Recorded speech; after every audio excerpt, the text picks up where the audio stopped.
I'd like to thank everybody for joining us this evening for this sponsored business resiliency workshop. We are U.S. Department of Commerce sponsored.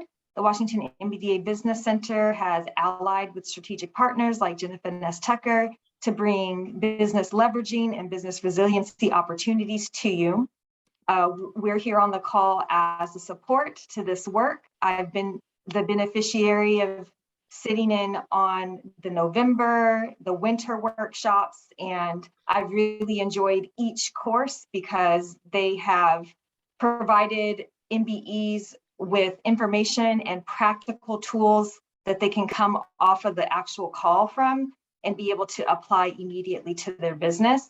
And this actually was a requested topic after we came off of the Finesse My Cash Flow workshops. And so I'm excited that Jenna Finesse was able to get content together for this and for this evening. And also we do have a slot available if someone is interested in some free one-on-one consultation.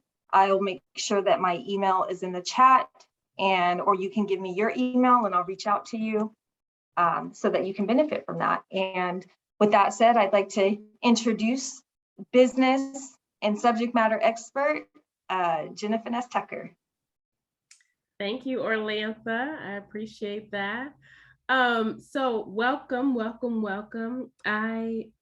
had a couple, or at least one more other folks. So hopefully they will return. And if not, we're just gonna get started. So the topic of pricing is one of those things that catches a lot of entrepreneurs off guard. So sometimes it just comes up too early in the conversation. They're like, wait, I don't know, and then immediately they feel like whatever answer they gave was the wrong answer. And then it's like, oh, I probably messed that up because they just weren't prepared. And so this webinar will help you create the perfect price for every conversation. And I say every conversation, and I mean every conversation. What I will say is, we're going to talk about boutique business models. So this is very popular and very effective. So boutique business models, business owners actually, they recognize that less is better than more. And so last training we talked a lot about pricing, and we talked a lot about creating a niche, your niche business model. So that's that boutique business model. And what it does is it helps you to create a model that is not a ton of inventory or not a ton of excess. There's no sales, like no price slashing or discounts. It fits or it doesn't, right? So when you walk into a boutique, similar to this picture we have here, what you can normally expect is whatever they have is what they have. You're never going to go and say, do you have a size 10? No, we have the size that's right there. Do you have this in purple? No, we have the color that's right there. So that's that boutique model. And with that boutique model, you're able to work fewer hours, you offer fewer products and services and or experiences, and you're able to cater to a smaller number of what we call the high-end or the champagne clients and that niche customer profile that we talked about last time. And if you need to, please go back and listen to the replay and you'll be able to understand more about that niche business model, okay? The QR code here is for you to get this copy of this presentation, all right? So we're gonna get into it. What is the difference between price versus cost? What's the difference? Type it in the chat. Or you could speak. I mean, there's not a lot of us here today. So if you know the difference between price and cost from an entrepreneur's perspective, talk about it. What's the difference? Go ahead. No, go ahead, Brandon. Just price meaning the option that the retailer put on it, the cost meaning the actual monetary exactness of how much it costs to get there, a price would be more of a subjective or a deciding uh, exchange with it, whereas the costs are very well defined. A price would be able to be variable depending Mhm. on the sorts of profits or capacities that you need to be able to hedge for further along in the supply chain. Love it. Thank you so much. And you're absolutely right. So, as an economics professor, I have to bring in some of my teachings. And there is a huge difference. And oftentimes, when I'm talking to entrepreneurs, they don't understand the difference. They're like, well, the cost is my price. And I'm like, wait a minute. No, it's not. It's important for you to understand that usually the only one that is typically important to the client is the price. They don't care how much it costs you. They don't care about your cost of goods sold. They don't care about the time that you put into it. They don't care about the hours that it took you to perfect what it is you're doing. All they care about is how much do I have to pay? And that's the cost. So cost is typically the expenses that you incur for making the product or the experience that you sell as a company, as a business, as a small business owner. The price is the amount the customer is willing to pay for that product or experience, right? And so the cost of producing a product has a direct impact on both the price of the product and the profit earned from its sale. And so oftentimes when we are pricing things, we're not even taking that into consideration. So we're already starting off wrong, right? So it's so important for you to consider the cost when you are developing your price for whatever your product or your experience is. And so we had to start with that. When I look at this picture, I want you all to determine, just looking at the picture, this guy, he's at the store and he's looking and he's like, man, I like this shirt. I really like this shirt. So can you determine, just looking at that shirt, how much it might be? Well, to make the determination, I would think about the context where the shirt is.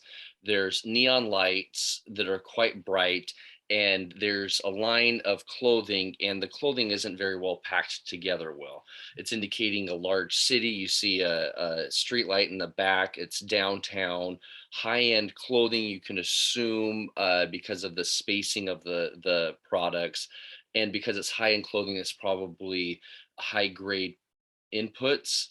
And then that includes the cognitive inputs in it, and then the pricing of the rental space.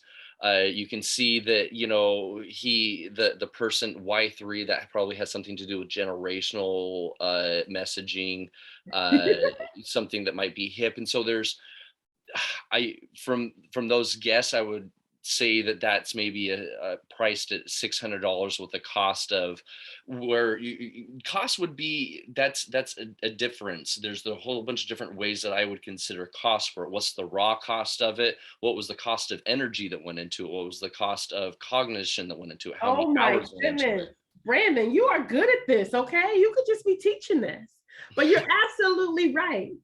All of those factors made up the cost of that shirt. Also, one thing you didn't say is how much marketing did they put into it? Especially if this person is one of those people that's an early adopter, like he's been waiting on this shirt, like he's just, so they've done a lot of marketing in advance. But anytime you're looking at anything, it all depends. And you brought up some great conditions. The other conditions that I will bring up is timing, right?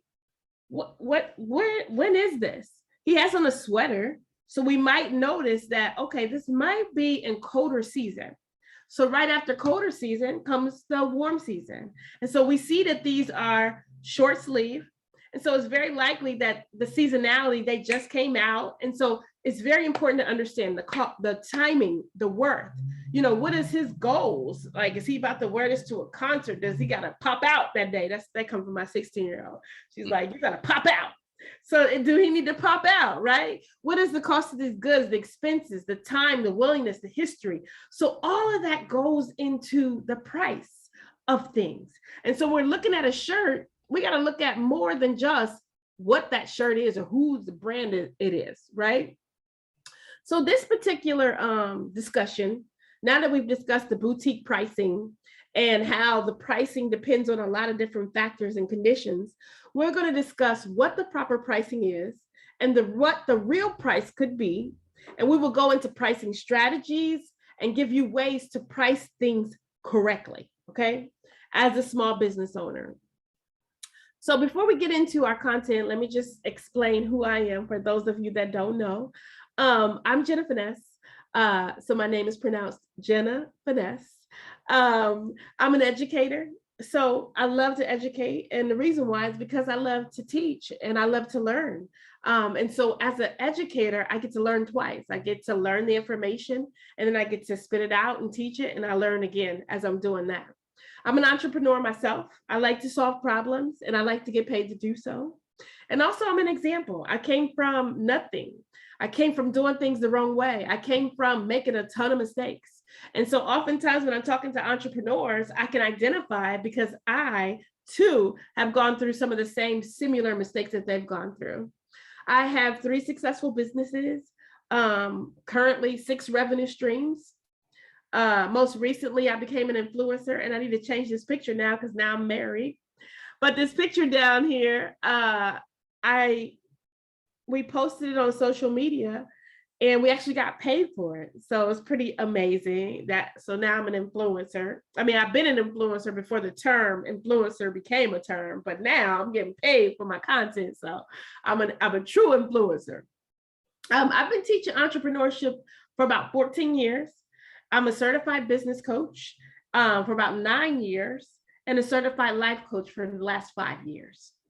And today my sinuses are just wonk, so I don't sound like I normally sound. I'm a little raspy, but it's okay. All right, so that's just a little bit about me.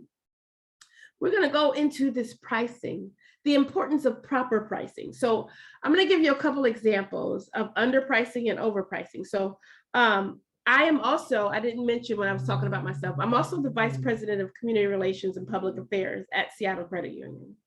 So here recently, we have put out a request for proposal to do a docu-series. What we want to do is highlight our CEO. First of all, we have a CEO of color. He's a Hispanic male, and he's been there for 10 years, and he's done some amazing things at the credit union.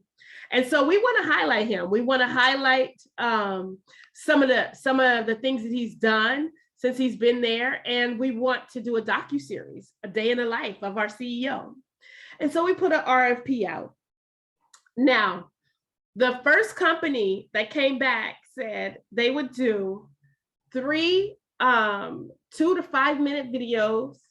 They would do 2 days of shooting, and they would do little small snippets for us and also give us the stills, the images, in addition to the video. They gave us a quote for $80,000. So me, being me, we didn't have a budget because this isn't something that we've done before. But automatically I was like, yeah, no, forget about it, okay? I'm not paying that. So what I did was, I know a small Black-owned business in Seattle that I met at Black Dot. So I reached out to him. I said, hey, we have this docu-series that we're about to do, and I would love to employ you in your business. So could you send me a proposal? Well, he sends me a proposal, and in his proposal, he proposed $5,000. I was like, dude, what are you doing right now? I said, it's going to cost you way more money and time just to put this docu-series together. Why would you propose $5,000? I said, listen, please redo this. I said, just redo it and increase the dollar amount. I said, and think about everything that goes into this. Well, guess what? He sent it back and he increased it to $12,000. Now I know that it's going to be more than $12,000, but not as much as $80,000. So I went out, I got another bid. Now, this is a company that just did the video for the United Negro College Fund, who I went to their gala a couple months ago. So I was like, oh, I like them. I like what they did. It was quick. It was easy. They did a video of our company. So I was like, oh, let me get with them. So they sent me a proposal. Now they sent me a proposal, and their proposal was $50,000. So at this point, I get a proposal for 5 that was increased to 12, a proposal for 80, and a proposal for 50.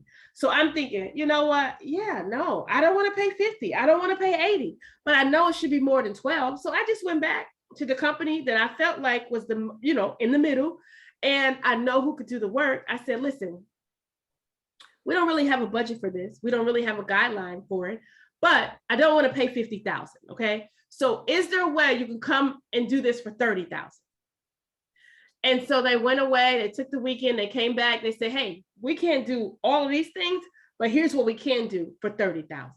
I was like, yes. And it's a Black-owned business, okay? So I am all about it. Like, yes, let's go. So now they're going to do our docuseries. So my point in saying that is, you can underprice just as well as you can overprice. And when you underprice, you're not only losing money, right, in your business, but you're going to eventually lead to business failure, and you're not going to get a whole bunch of contracts. And when you overprice, listen, you will never get my sale because I am the most frugal person I know, okay? And you'll also lead to business failure. But when you have that proper pricing right there in the middle that makes sense to your consumer, then that's when you have actual business success. Trina, I see you turn on your camera. Did you want to say something?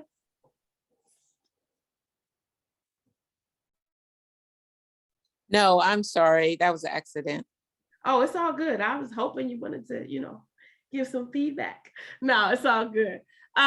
So yeah, that is important. The proper price is so important. And you cannot get to that just by throwing numbers out. And I'm going to tell you how to get to the proper price later.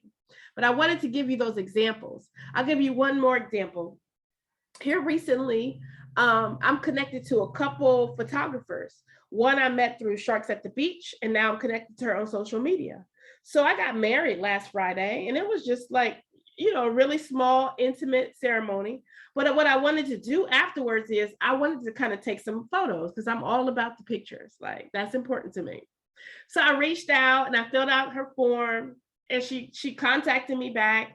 And on the form, it actually said, for the package that I was looking for, which was about 45 minutes.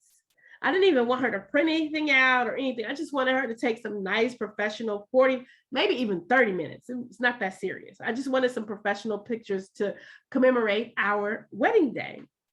Well, when she called me back, she's like, oh, thank you so much for reaching out. She remembered me, everything.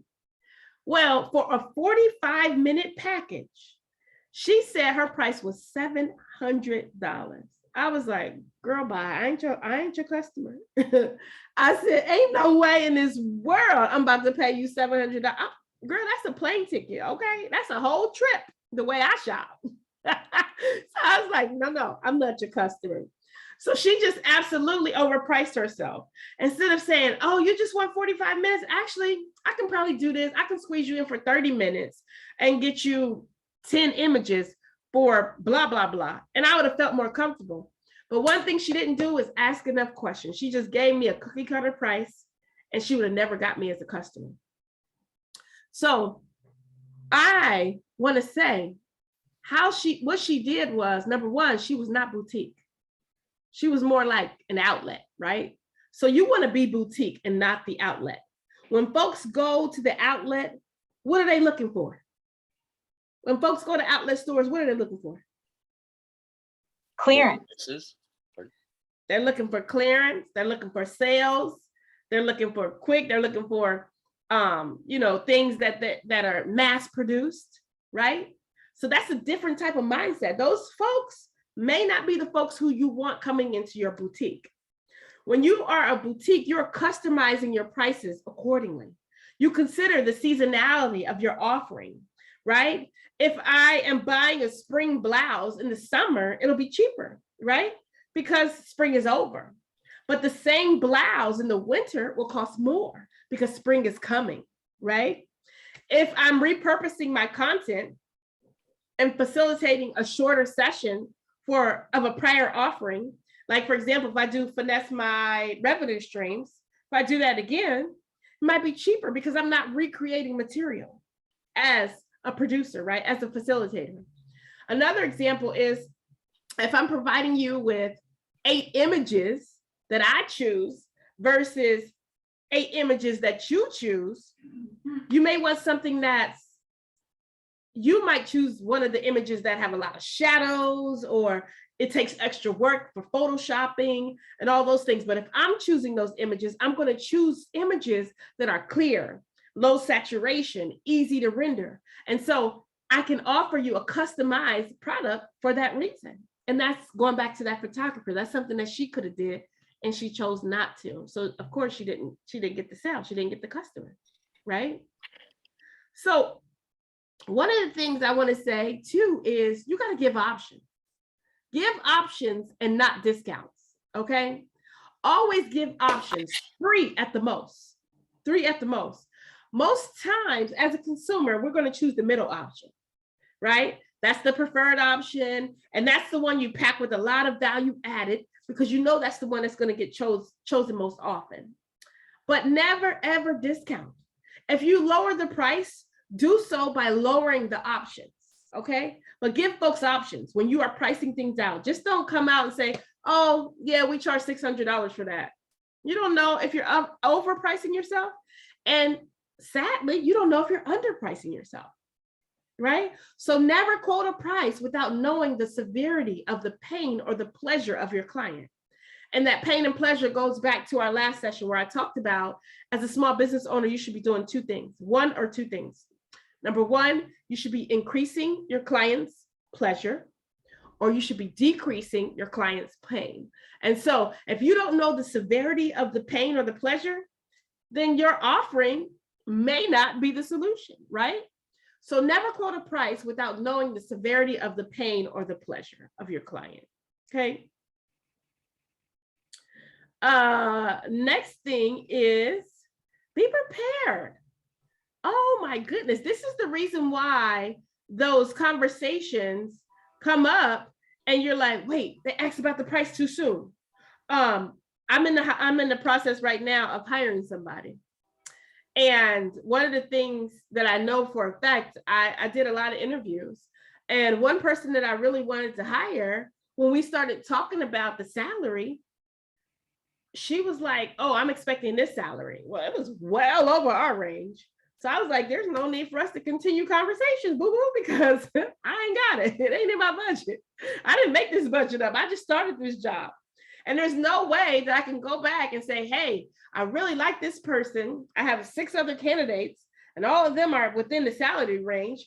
And nothing makes you more special or more awesome than the rest of these folks. So how can I even justify that, right? So ask lots of questions and adjust accordingly. And then answer their questions with another question, right? And don't ever be rushed. Be prepared, but don't be rushed. So if the topic comes up too soon, for example, if you're in an interview and the interviewer is asking you, oh, what's your salary requirements? Instead of you saying, oh, I want 160,000, you should say, you know what is your budget for this position? What's the range for this position? You answer it with a question. That way you have an idea. Oh, if they say 70 to 83,000, you can say, okay, I fit within that range. You never have to tell them what the dollar amount is, because you want to negotiate even when they give you the salary requirement. I was just talking to my cousin the other day. She just took a new job. I got a lot of cousins, y'all, so I got a lot of stories. But she just took a new job. And she was so excited because she just got her degree and it's in her field. And she was just like so geeked. And she was like, cousin, they offered me this. And I said, and what did you say? She said, I accepted immediately. I said, no, you didn't. I said, don't do that. I said, this is the reason why the history shows that Black women get paid a lot less than white men and everybody else. Because guess what we don't do? We haven't done historically. We have not negotiated. I said, girl, send them an email right now and tell them, oh my goodness, I'm so excited to start this job on this date and blah, blah, blah, blah, blah. And I thought about your offer and I'm wondering if you will consider this amount. She did not feel comfortable at all. I was like, let me draft the letter for you. She's like, no, I just feel like that's kind of ungrateful. I said, no, it's not. It's not ungrateful. You should never accept the first offer. And here's the reason why. You can never go up once you accept it. So when you accept, it's like, oh yeah, we got him. So the most they're going to give you is a small percentage the next time they give you an increase, right? And if they've already offered you the job, they're not going to rescind it just because you asked for more money. They're going to negotiate. They may say, for example, when I took my job, I told them, first of all, I knew I was in high demand. I know I'm pretty amazing, okay?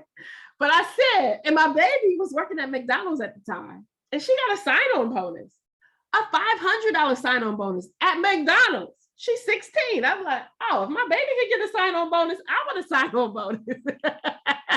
So I started negotiating. I was like, yeah, I like the salary. I think it could go up to this. And in addition to that, I would like a sign-on bonus of this. So in those negotiations, it was like, they were like, we never in the history of our 90 years in this company, we've never given a sign-on bonus. I said, understood, but I'd like a sign-on bonus. And guess what?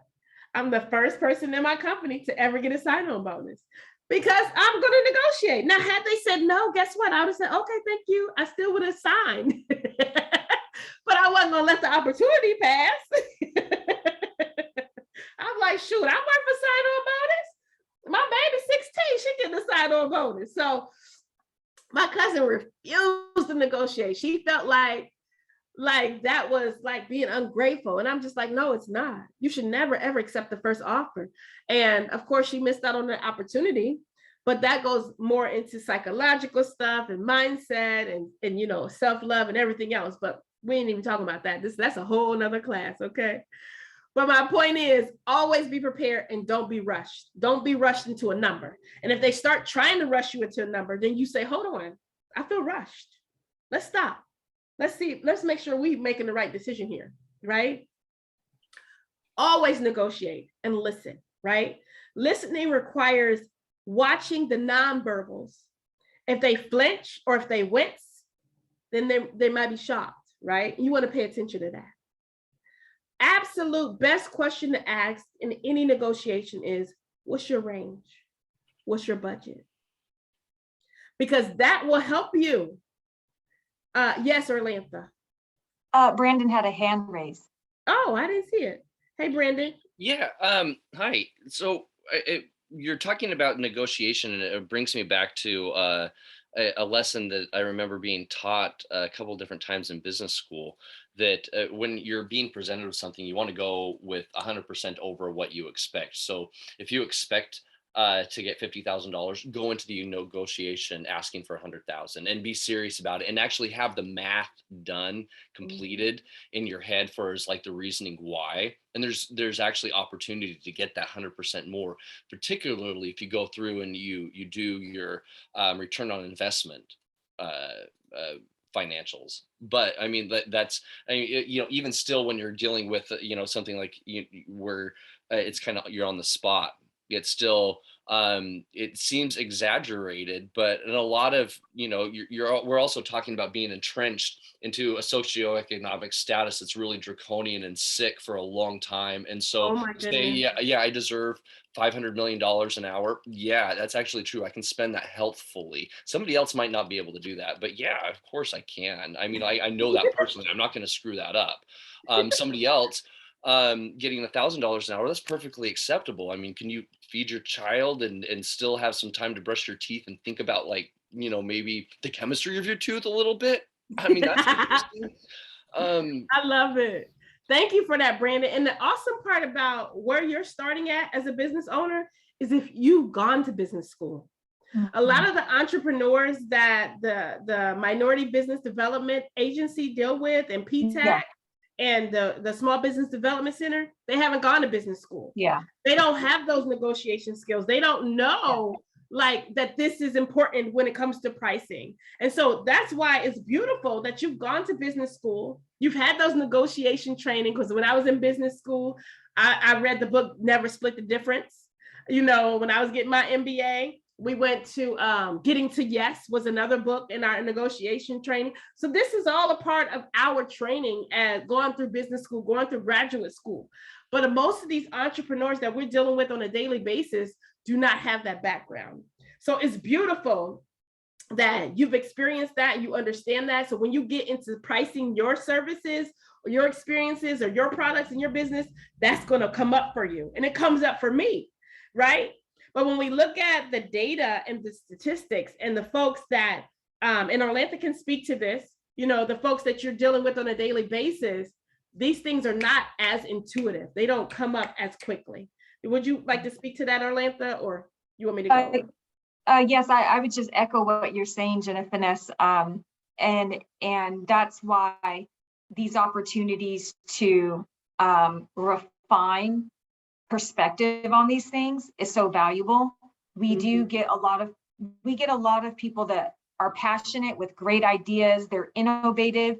We applaud and we want to get behind that. But a lot of times the technical acquiesce for things that are needed to advance that business just aren't there and haven't been afforded some of the businesses the opportunity to benefit from that.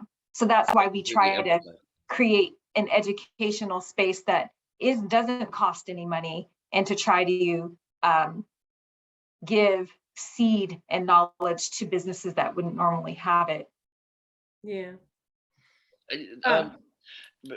While we're on this kind of idea of pricing right now, and it came up to my mind. I don't know if it's so relevant to the actual subject of negotiation that we're on, but like you might be able to find some way to pay mind to it or answer the question. Something that I thought about for a long time concerning pricing, and it's customized pricing based on socioeconomic scale, cash flow, cash reserves, propensity to spend healthfully. So I imagine that like a pricing structure it would require an algorithm, like some sort of bot, to be able to search, okay, like this point, this statistic, okay, this is the price that they get. And I don't know how, like, if there are models like that existing. I know that a lot of there are some people that I forget what it is. It's like where, you know, you'll get not necessarily a scholarship, but I'm not remembering the price, where the price is reduced based off of your economic scale, basically. Oh yeah. But I'm also I'm wondering how, like, are there any retail enterprises that are like that? I really do plan to get in, you know, just, you know, to begin with, mining resources and having those stored, like particularly carbon fiber and silicas for agriculture and robots, in all honesty. Yes, I am. But I want to do agriculture, and so that's creating food products and things like that, to where those though in like say a bar and a restaurant, to where you're actually, you know, I would like to be able to not have any pricing on it at all. It's just like you walk in, you can grab it's food, it's yours, please like have a at it. co-op? You know, Are you doing like a co-op? A buffet and a banquet for yourself, and then to just watch it be recycled type thing. I mean, are you doing something like a co-op model, Brandon? I had thought about co-op for a while. I had looked into the Mondragon Cooperative Cooperation, and I ended up incorporating as a private incorporation. I figured that the reasoning because of that is that if you're really paying attention to added value, and you're going to be adding value for your shareholders, regardless, you're adding value for everything. So, you know, I was initially thinking of doing incorporating as a social purpose corporation. I wanted a little bit more personal flexibility on my own wage, so I can get something like a $5 million an hour wage, so I can do personal pet projects. Like, okay, there are a lot of people, like, say in that are undercover agents or television or politicians that really would like to be able to go to some resorts. And I've scanned the globe to a certain amount of many places, and I'm sure those exist to a certain extent, but to another extent, it's just like, you know, I've scanned enough of the globe to know that there's like huge amounts and tracts of land that aren't really those private resorts, and there's huge amounts of tracts of land that are really barren. And so to be able to have a place where you can go, like, say, have a really nice resort, to where you're not going to be bringing in to be able to make it almost like a club, to where there's an application to get in, to where you know, you're not dealing with ideas of sociology, where you're going to have to be worried about peeing in the pool. It's just because everybody's already polite enough not to do that. You Right. know, it's like the roller coaster ride isn't going to have so much maintenance, and there's not going to be so much nastiness around because people wash their hands regularly. Yeah. And I don't think that that's necessarily elitist or exclusion. I mean, that's exclusionary, but it's really, in a lot of ways, that's allowing equal rights, because a lot of people get trampled on. And like in my personal experience, I got beaten quite a lot because I was around people who weren't at the same comprehension level, thinking they should have the exact same access to resources, and even like my own cognitive resources, like I mean, that's where some of these reasonings have kind of pushed it, like where I've had actual verbal discussions where people were making these arguments.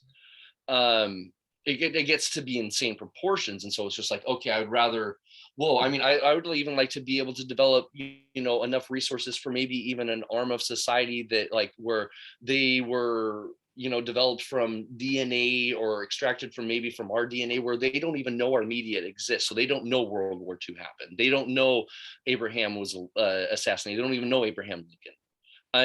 So they can grow purely. They don't have all those questions about what's right and wrong. They Stop just, you, Brandon. yeah. I know you are very passionate. And I'm going to get into a couple of those pricing strategies in a moment, and we'll talk more on our one-on-one about some of the things that you're doing specifically. Okay. We're recording this, and it lasts about an hour and a half. And so we'll go deeper into your issues when we are doing one-on-one. Yeah. But I thank you, and please continue to ask questions. And okay, so yeah, if you can, like any I'm going to go deeper into those pricing modules in just a moment. Whenever. Okay, so I think I've beat a dead horse with this. Always negotiate and listen, but I want you to understand that develop a solution that fits and decide if it's not a good fit. And so that goes back to exactly what you were just saying. Solutions should be customized. And this is with everything. I don't care if you sell t-shirts, right? I bought this t-shirt and I don't remember exactly how much it was, but I may have wanted 2022 on here or whatever I wanted on here, and they could have added it, right? And they could have customized it accordingly. And so that's the solution. That's that boutique feel that we should be familiar with as small business owners. So this is just true or false, because now we're getting into the pricing models. Is it unethical or possibly illegal to charge a different price to different groups of customers? This is going back to what you were saying. Some people may feel it's unethical or illegal to do so. What are y'all's thoughts? True or false?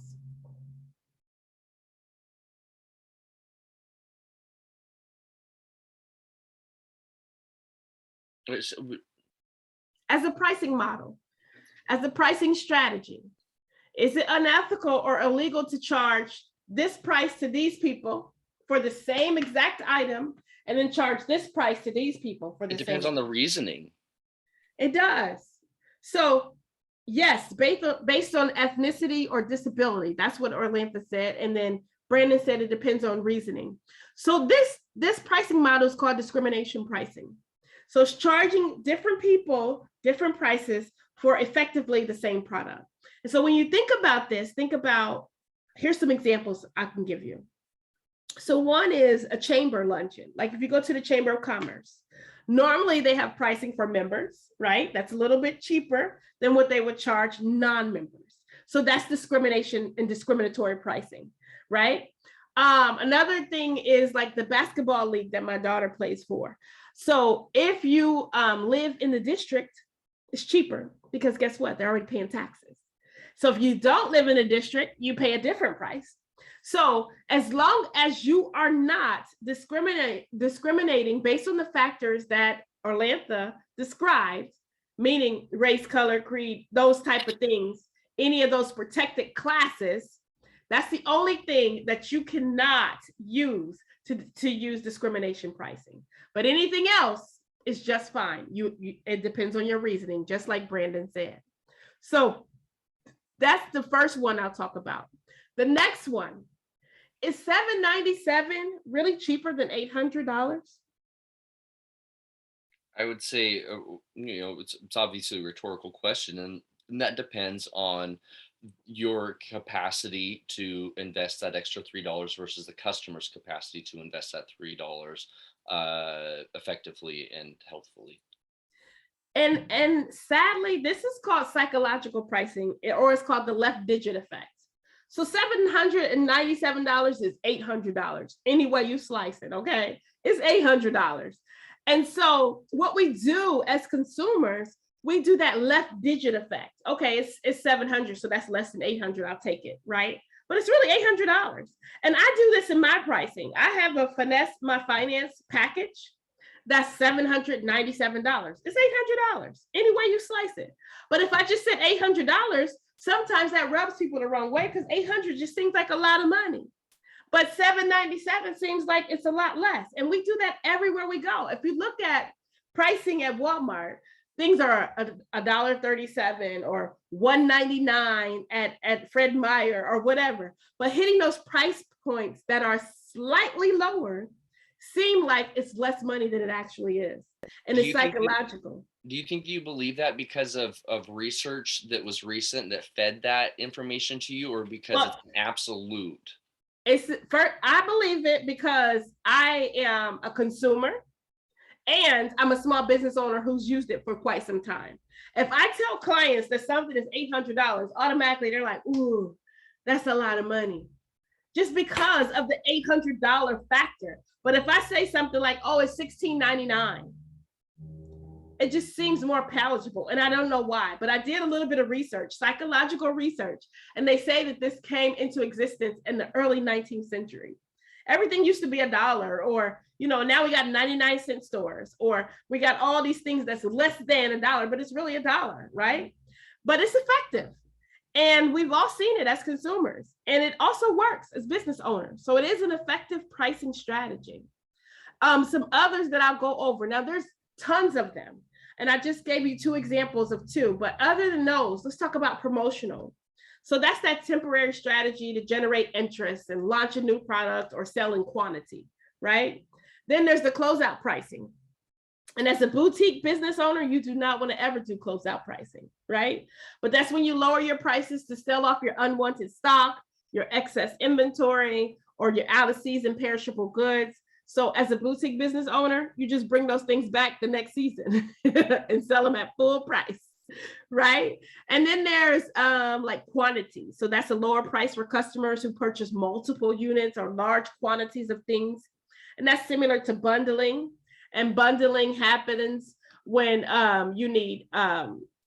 you bundle different things together at a price that's lower than if they're purchased separately. So I know like nowadays you can bundle your Wi-Fi, your cable, and your home phone, if people are even getting home phones nowadays. But you know what I mean? That's that bundle. That's when I first started seeing bundling, and I was like, oh, this makes sense. And I do it oftentimes with my clients too. Oh, if you purchase this, then we'll also do this. Instead of you having to purchase it separately and it's going to cost this much, it just makes sense because guess what? I'm going to have you longer as a client and build that trust, build that relationship, build that rapport so that the next time you come around, you'll also want to do those same things. The other thing is the captive or the freemium pricing. So that's when you're charging a lower price for the initial product, but higher prices when customers need refills or upgrades for that same item. And then lastly is that loss leader. And with the loss leader, that's when you're charging below cost to try to attract customers to the other products that you have. Like, for example, on my website, I have a ton of guides and they're actually free, right? But what I get when you download my guide is I get your email address. And then I get to use that to try to get you to purchase something else, purchase something more, purchase something higher in price, right? Any questions about any of these before I go into the how you actually implement these? The captive freemium, I would like a little bit more clarification on the concept, please. Okay. So the captive audience is like this. So basically, when you see ads on Sundays, you see the ads that come for Fred Meyer. So there's always going to be ads for things that's going to be like super cheap, on sale, whatever. But what they know is if you come in for butter that's on sale for half off, you're probably going to buy cheese. and the cheese is then at regular price, or sometimes they even hype it up. You would be surprised at some of the items that are complimentary. And you go into the store and you're going into for that sale item, and then you're like, okay, the cereal are on sale. Oh, but the milk is usually $2.39. It's actually $2.69 this week, because they know you're going to buy milk when you come to buy cereal. So that's that loss leader. I'm sorry, the captive. I was describing the loss leader, and you were talking about the captive. So charging a lower price for the initial product, but then a higher price. So freemium and freemium and captive. This is when, okay, for example, the Calendly app, which by the way is by a Black man. So I love Calendly. But the Calendly app, you can get the freemium, right? You can get you can do one particular session and get that for free. But if you want to do multiple sessions on your calendar, like a 15-minute, a 30-minute, and an hour, then you're going to have to pay the higher pricing for those particular items. So they get you by getting you in there and holding you captive to, oh man, I don't just want 30-minute appointments. I also want hour appointments, or I don't just want an hour, I want 30-minute appointments. So you're captive and you end up buying the higher priced item or option. Does that make sense? Yeah. What's your faith on the like how exhaustive these 6 pricing strategies are in marketing education? So I would say, and I always tell my clients, if you're going to do a pricing strategy, do not do more than 2 at one time. You need to really implement it, see if it works. If it doesn't, stop, do something else. Or if one is working really, really well, just do one. But trying to do like 3 or 4 as a small business owner, you're going to lose your mind. It's going to be too much. Yeah. Okay. All right. Thank you for the questions. I love that. So this is how, what'd you say? I'm sorry. Thank you for your effort very much. Oh, you're welcome. This is how. So I made this Instagram reel today right here in my cousin's kitchen, and that's the QR code for it, so y'all can listen to it later. But basically it just talks of it's DJ Khaled, but the price just went up. The old price is not the same price, so it's a cute little voiceover. But anyways, this is how you actually start to have that perfect price. So no matter which strategy you employ, whether it's 1 of them, 2 of them, 3 of them, this is how you do it. You can't be willy-nilly trying to make $100 on every single product you have. There has to be some logic or some reasoning behind it, right? So you price by determining these 4 things. So number 1, what will the market bear? So if every other Tesla t-shirt is $35, why would I pay $300 for a Tesla t-shirt? If I can get it right up the street or right on Amazon for a certain price, why would I pay 100 or 200 or 300 times that same price? The market just won't bear that. So you have to take that into consideration when you're pricing your object or pricing your experience. Also, in addition to what the market will bear, what is the competition charging? You have to understand that. Even if you have a premium quality object, you still have to understand how to price that accordingly, right? And then the third thing that a lot of entrepreneurs that I work with do not get right is your production costs, right? The cost of selling must be greater than how much it costs you to make it. I get people all the time, like I talked to this baker the other day, and she's making some amazing gluten-free and vegan products. And I asked her, I said, hey, how much is this pie? And she told me, and I said, oh, okay, how much does it cost you to make it? She's like, what do you mean? I said, how much are your ingredients? How much does it cost you to make it? And she told me the ingredients. She told me how much it costs for her to go to the grocery store and actually pick them up. And one thing she didn't put in there was her time. I said, you have to actually bake it. You put it in the oven, you watch it, you take it out at the right time, you make sure it's not burnt, you wrap it up. All of that is time. That's your production cost. All of that should be baked into the price, right? And some folks just don't think about that. And then the last thing is your break-even point. How much of these things must you sell to actually cover your fixed expenses. And we talk about that when we went into your revenue streams. We talked about that a lot, your break-even analysis. So all 4 of these things must be present for you to have a perfect price. If one thing is not there, that's going to actually either overprice you or underprice you. And you want to have the perfect price, and this is how you do it. Okay.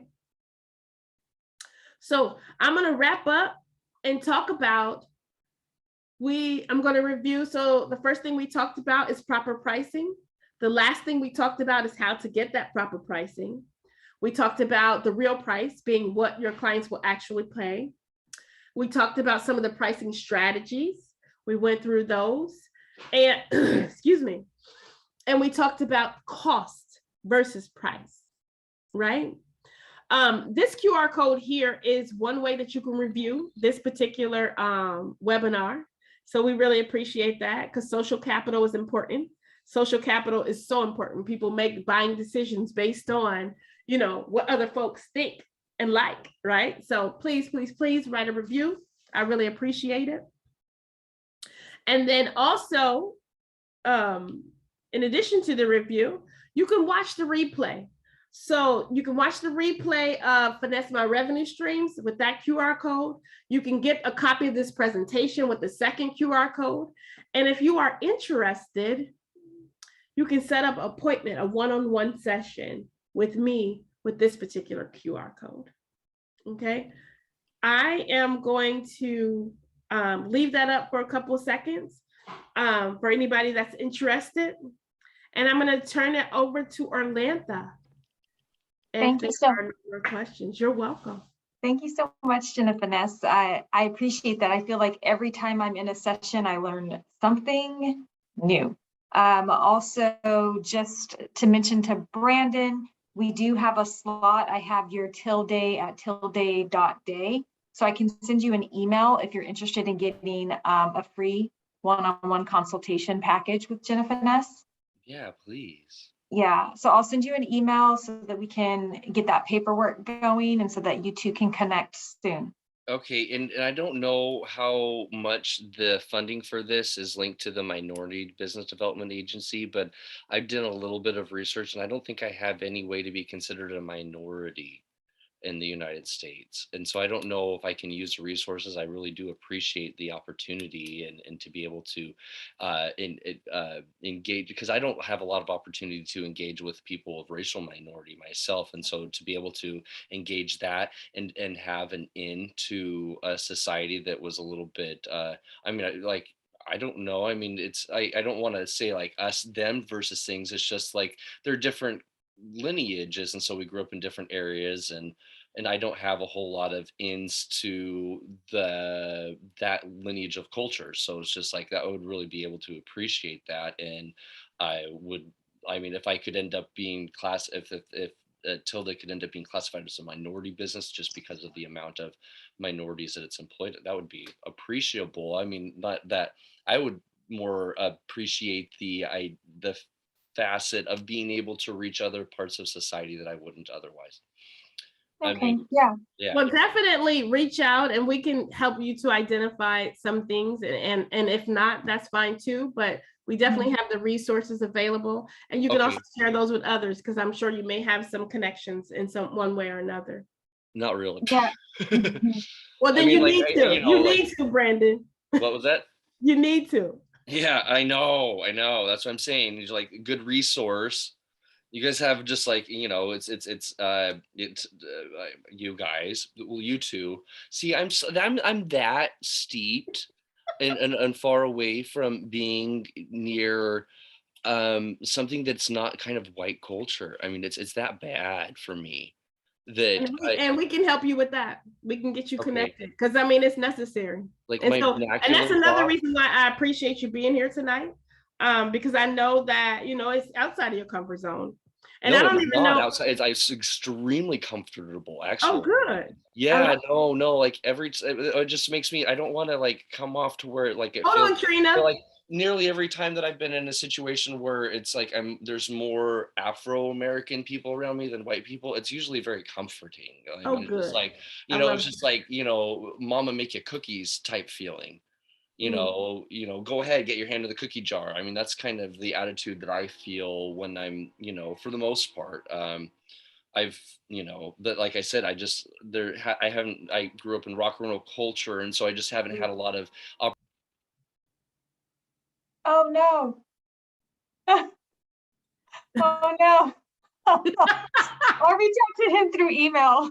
Okay, I don't know what happened. I'm glad you didn't leave, Trina. Tell us what your thoughts are. Any questions, any feedback?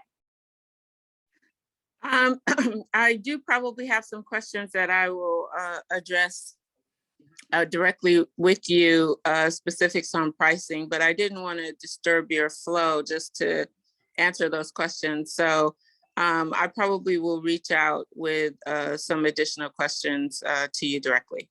I love it. Thank you so much. And I will email you too, so we can probably set up a time.